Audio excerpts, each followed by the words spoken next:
when I went back in 1959 to wind up my father's law practice, mutual friends introduced us. My father was the sole practitioner, and somebody had to go sit in his chair and wind up his practice. And it was during that period that I met Warren. When I first met Warren, I recognized immediately that he was a very intelligent person. And of course, he was interested in a subject that I was also interested in, which was the process of being a successful investor. And we have a sort of similar senses of humor. And we had a high old time probably making ourselves obnoxious to the other people in the room. We both came from Omaha. We both worked in his grandfather's grocery store. So we had a lot of common experience. Well, there's a big correlation between success in life and an early start. And Warren had a passion for doing well competitively in getting money as a little tiny child. And he just kept it. And now you add a very high IQ and a lot of energy, and he got a flying start. Well, he was an old Graham and Newman follower, and he made a lot of money buying thinly traded securities that were incredibly cheap statistically. And with small amounts of money, which is what he's working with, you find enough of those to earn pretty high returns on capital year after year after year. Now, occasionally, the market would give him a big security to buy instead of an obscure. The first one I remember of that kind was American Express, when the solid oil swindle pretty well clobbered that stock for a while. Warren went around, did a lot of research, and decided that it was a minor blip. The market was wrong and he was right. So he bought a big A-rated security and made a lot of money. But mostly he was buying more obscure securities that were incredibly cheap. Well, he always said it was less distracting to be there among all the rumors and action in Manhattan. And I would say he was making most of his money in a very solitary fashion, just by sifting a lot of data and thinking a lot. And he could do that as well in Omaha as he could in Wall Street, in fact, better. I've never known anybody in a long life who liked criticism. Zero. So I'm sure Warren didn't like criticism. He taught a course on investments at the University of Omaha. And in that course, he criticized certain common practice in the over-the-counter securities market, where securities firm often met an old lady in church and then sold her stock in a utility with a 5% markup that was sort of hidden. And Warren thought, well, that was dirty and cheating and inelegant. And of course, when he talked that way in his university course, some of the people who were doing it hated him. And so he had private criticism. People tried to keep him out of clubs and stuff like that.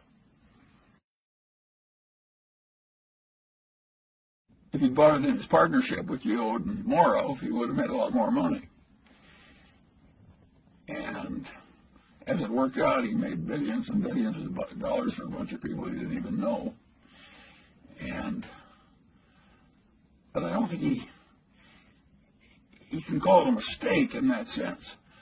But I don't think he regrets it. It's given him a public platform. It's enabled him to, in effect, teach what he wants to teach. No, I think if you allowed him to live his life over and see you can go back and buy National Indemnity in your partnership instead of in Berkshire, I don't think he'd do it. One of the reasons Warren's successful is he's brutal in appraising his own past.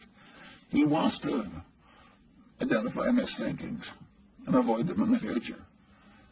And in a narrow financial sense, that was misthinking.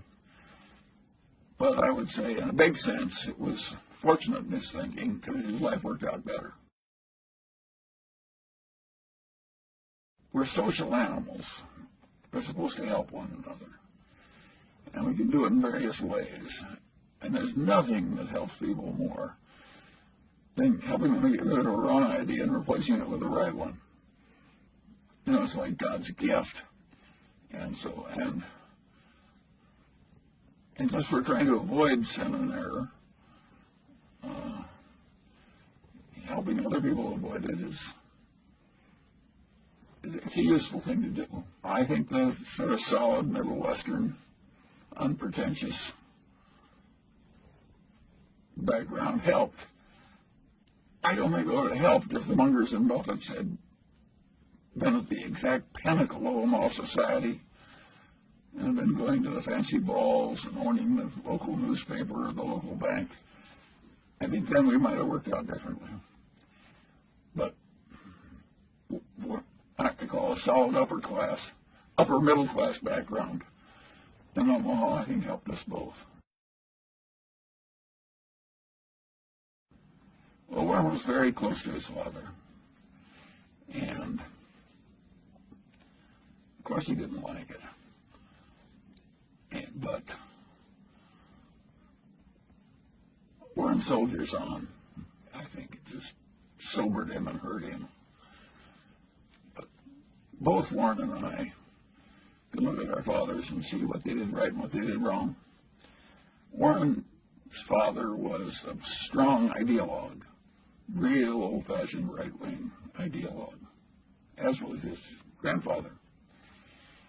And his father was so intense about it that Warren just decided that it was a mistake. It cabbaged up your head to be that much of an ideologue. So he loved his father, but he didn't want to become that much of a true believer in anything. And so he avoided it. What happened by accident? He had that contretemps where the CEO of Berkshire Hathaway tried to cheat him out of an eighth, and he got angry and said, well, hell, I'll just buy more. And that was a pretty silly way to behave, as Warren has recounted in retrospect. But it's what he did, and the rest is history. It happened to make his life work better, not worse. But it was an accident that he chose Berkshire Hathaway.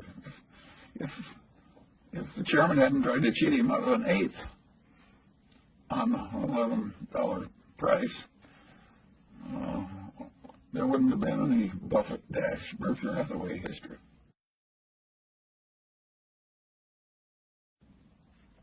Well, he'd made so much money for so long doing what he'd been taught by Ben Graham, which is to buy these very cheap stocks.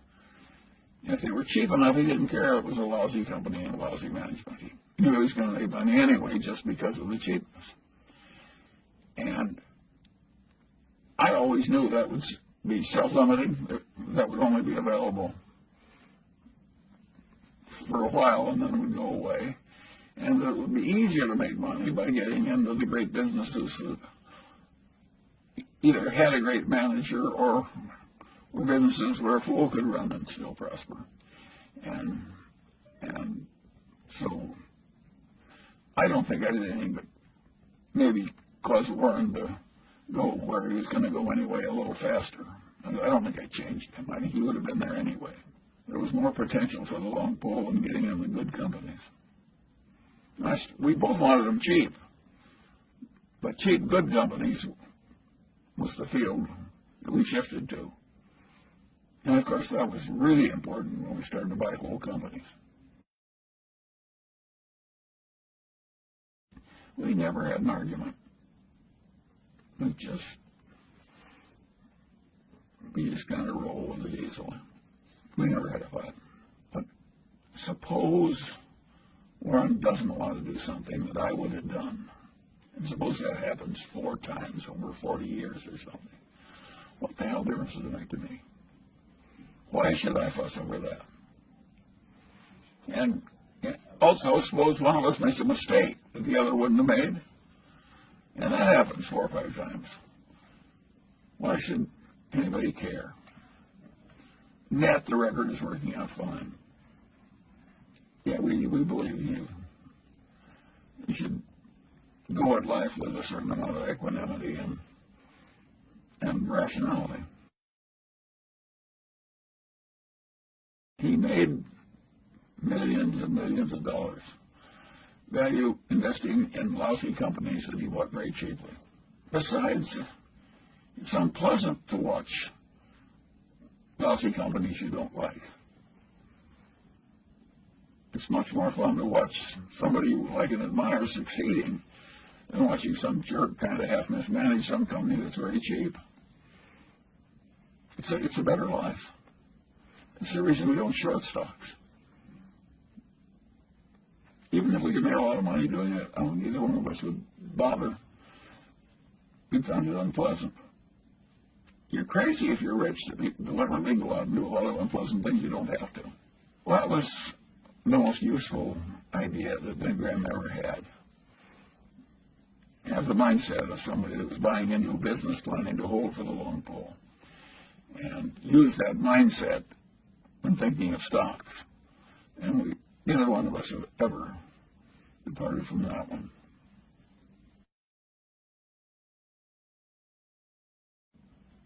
Well, remember, Warren had a long history of buying stocks below working capital per share, hugely cheap securities. And by definition, they were all pretty lousy companies. And it sees we bought a really good company. In its field, it was the best in its part of California, which is pretty much all of California. And it had a wonderful product, a wonderful reputation, and so on. And it had a powerful trademark and a good culture. And we bought that and made so much money. It just was eye-opening how important these brands were. I don't think that Warren would have made all the money that Berkshire made in Coca-Cola if he hadn't bought Seeds. He learned. The record of Berkshire Hathaway and the record of Warren Buffett is a record based on continuous learning. If he hadn't kept learning from every experience, the record would not be as good. He learned from Seeds that he should buy Coca-Cola. You really can understand the power of a brand more when you buy something very cheaply and you're still getting 300% per annum on your investment in cash. That draws your attention. The brand can be very important. Well, what it really makes it work is the business school term is durable competitive advantage, which is a pretty good term. You really want an advantage that, nourished without overwhelming skill, will keep working for you for a long, long time. You want to avoid a business which is just so brutally competitive that nobody does well over the long pull. We've bought some businesses that look pretty good to us that turned out to be pretty bad. We have a few of them still around, but luckily they're small. We sell them if they present problems we just can't solve. But if they just turn out to be a little mediocre, we hold them. We're not going to play gin rummy with the people that are part of our lives. He was just like me. He didn't improve much at all for decades. We were pretty good, but not really good. And then he really started working at it and working with somebody who was a world champion. And he is really quite good now. Whereas I have stayed the same. Well, we found out what had happened because we were on the board.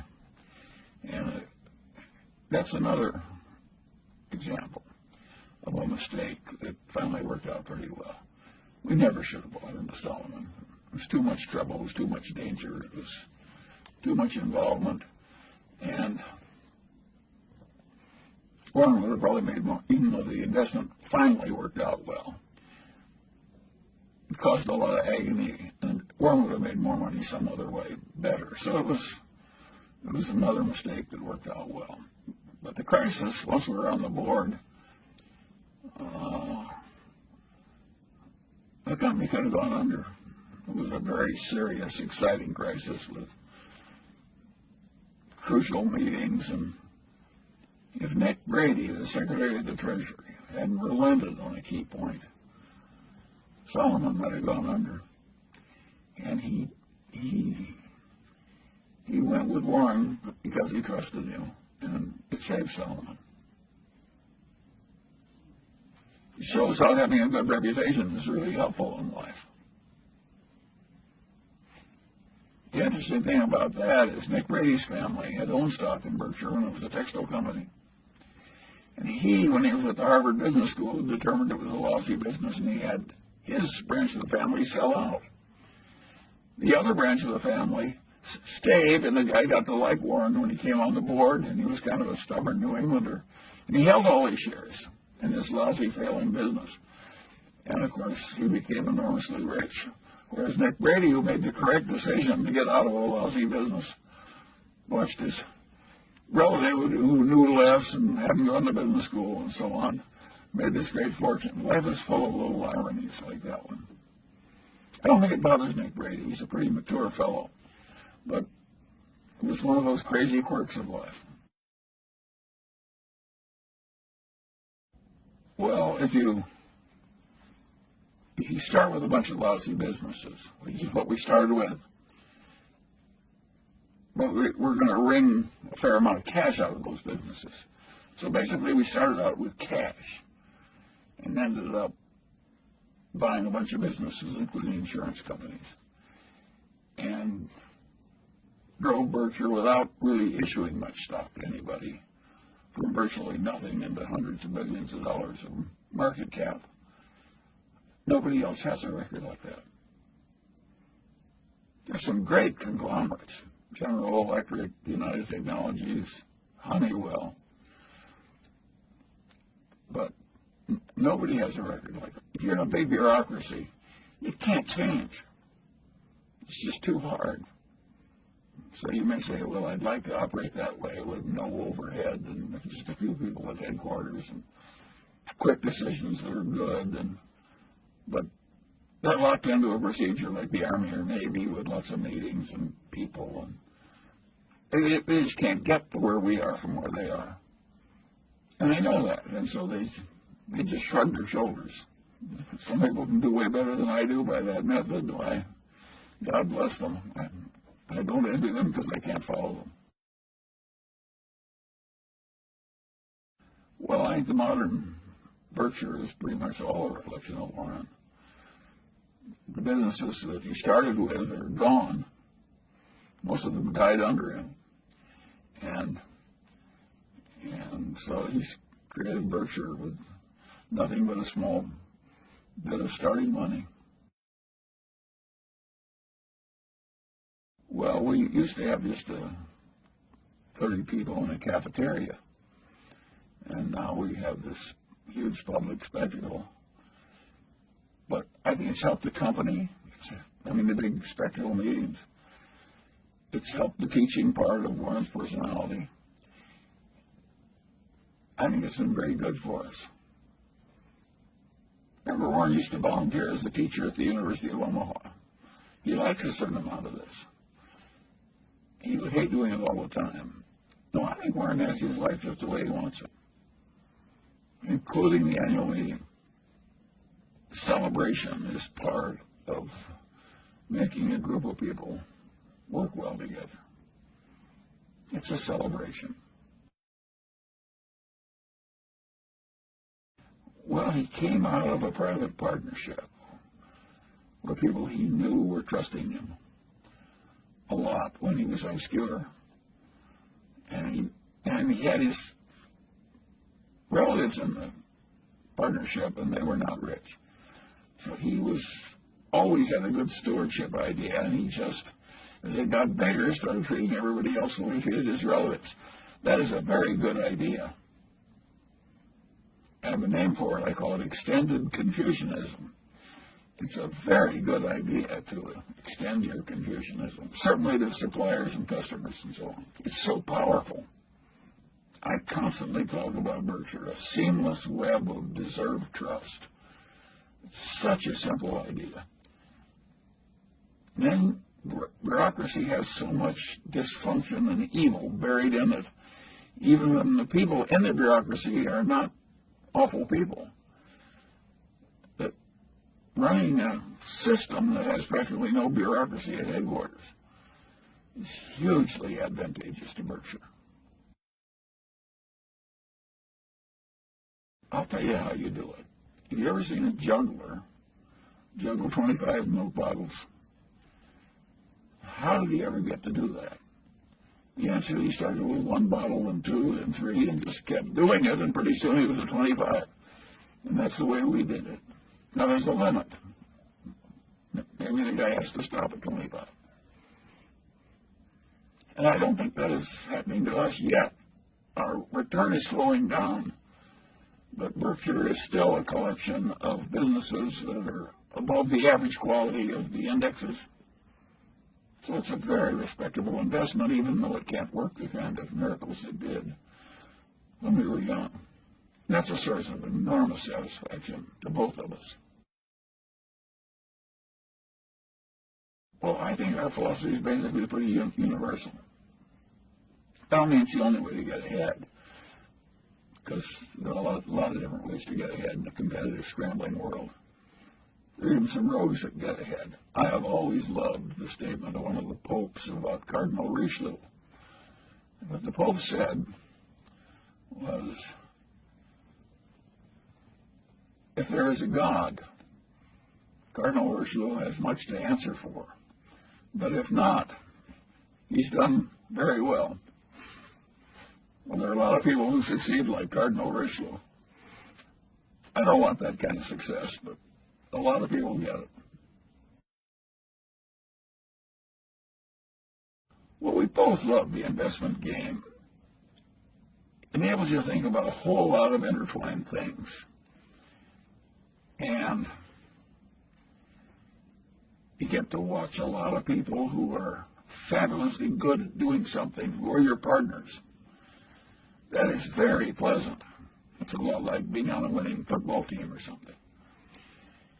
And, of course, looking for new things is a lot like hunting and fishing. So we have a way of living that has both more pleasure and more achievement in it. So why wouldn't we like it? Nobody wins the game. We're all dead in the end. You just you just serve along for a little while, and then you lose. He likes to win at bridge. He likes to win at business. Now, he doesn't like to win at all costs. He wants to win by playing by the rules and all that. But yes, Warren likes to win. Warren is so competitive that if you watch his life, you will find that he doesn't play what he's not good at. When he got old enough so he couldn't play good golf, he quit. And he would do the same thing if his bridge skills went way down. Warren does not like to play games he's not good at. But Warren has a streak of sympathy for people who are unfairly treated and get bad outcomes. It's not like he spends a lot of time with such people on a one-to-one basis, but he feels a sort of obligation to vote and help in a way that will be good for a lot of people that are way less fortunate than he is. He's more so than I am. I'm more philosophical about the inequalities of the world. And I wouldn't waste a lot of time trying to fix something that the world has had for so long. But Warren likes to vote to try and fix it. He has more of it than other members of his family. I worked with his grandfather. It was not what drove his grandfather. And, no, I would say that Warren has, I give Susie some credit for that. Susie was a wonderful mate for Warren in those early years and did him a world of good. Unconditional love and good company and loyal, just all the nice things. And Susie had all these sympathies. I give her credit for some of that in Warren. Well, you got to remember one key fact. We both of us know that we've done better by having ethics. Well, do you deserve credit for doing something you know is going to work better for you? I don't want to take too much credit since I know clearly that it helps me instead of hurts me. So I think the people who are ethical, when they know it's going to hurt them, deserve credit than people like me and Warren who know all along that the ethics is going to help us in the end. I think partly we both like it intrinsically, so I don't think we're doing it just because it works better. But we know it works better, and so what's our real motivation? I don't think people know their own motivations. I don't think I know mine. All I know is I end up there. I know I don't deserve as much credit for it as somebody who does it when it hurts him, because I'm doing it when I know it's going to help me net over the long pole. Well, we thought it was a good business run by good people. It's exactly what we like. And I think there was a little tinge of nostalgia. It's a sort of a Middle Western company. The Burlington Railroad was very important in Omaha, always. And the Union Pacific is headquartered in Omaha. And Warren had always been an electric train fanatic when he was young, and I had electric trains. No, I think there was a little bit of nostalgia in it, too. He's always looking for foreign investments. But what he's found mostly is United States investments. And, yeah, it has to be a pleasure for somebody raised in Omaha to buy the Burlington Northern Railroad. It built the whole country. It changed the whole world of railroads. We all remember them. There was a time we used them instead of airplanes. I can remember that time. And I can remember the trips on the old Pullman cars. No, we both liked it. But we wouldn't have bought it if the numbers hadn't been good. By and large, it's all been pretty pleasant, and we've had ups and downs. I have never heard Warren complain about a downdraft. I've never heard him indicate that he regards the world as being unfair to him. Even when Susie died, which really shook him up for quite a while even. But he never complained. Never thought the world was being unfair when they took her away. Some people just naturally complain, and other people are just naturally put their head down and sail through it, soldier through it. Warren and I believe in soldiering through without too much fuss. I have the theory that the dumbest thing you can do in life is to ever feel like a victim. And any politician that makes people feel like victims, I automatically dislike. I never saw any good to come of feeling like a victim. Even if you are a victim, I think it's a mistake. The Chinese were living in poverty, subsistence agriculture, in caves and so on, real poverty, hundreds of millions of them. And they worked their way out of poverty. And look at them now. How would it have worked if they said, no, we'll vote ourselves rich. We'll just raise the minimum wage. It's so much better to use the Chinese way. They just soldier through and work their way out. Well, I've always had the idea that if you pretty much knew all the obvious things you should know in pretty much all the disciplines, and used that knowledge routinely, and didn't go crazy or irrational or go into anger or resentment or that it would work very well. And so, naturally, I operated that way all my life. It was my way of getting ahead. I didn't get ahead by specializing. I got ahead by knowing the big ideas in all the disciplines. And that works if you're a wide-ranging investor, like me or Warren. It's not the way for most people to get ahead. And so we were very lucky to have the outcomes we did. I don't think either of us deserves huge credit for what happened. We're in the right place with the right family values, the right temperaments. And I'm sure we had some favorable breaks. But yes, I was lucky in that my grandfather Munger really believed down to the soles of his feet that rationality was a moral duty. That's just the way he was put together. And so it was very easy for me to pick up that idea. But even for people with prepared minds,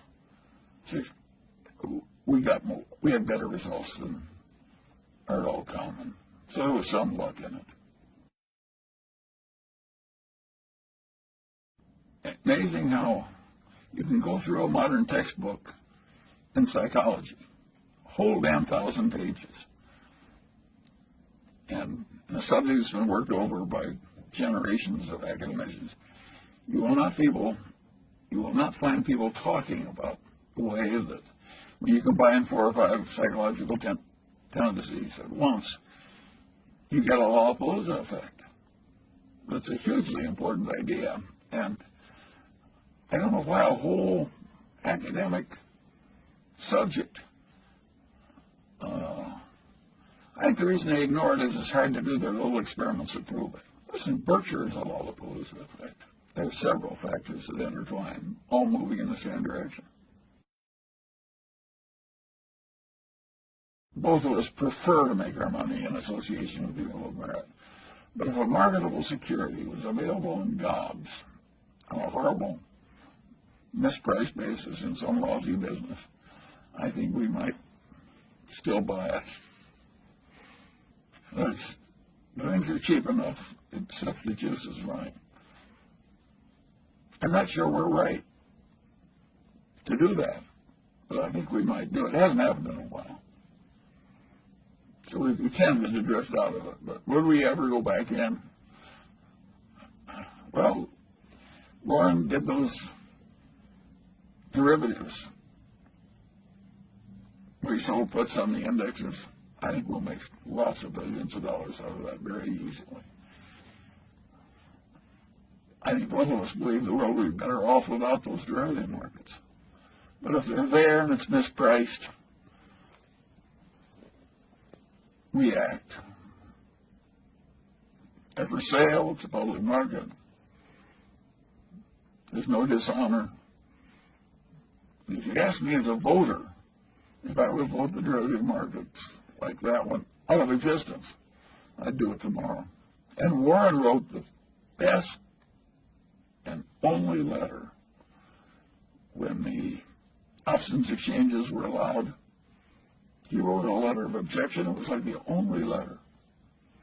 You really ought to dig that out and print it because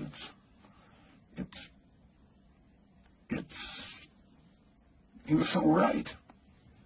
And it was so early, and nobody else was saying it. So anything about Buffett, ought to go back and get his letter about the derivatives in the option market. He said, we don't need these.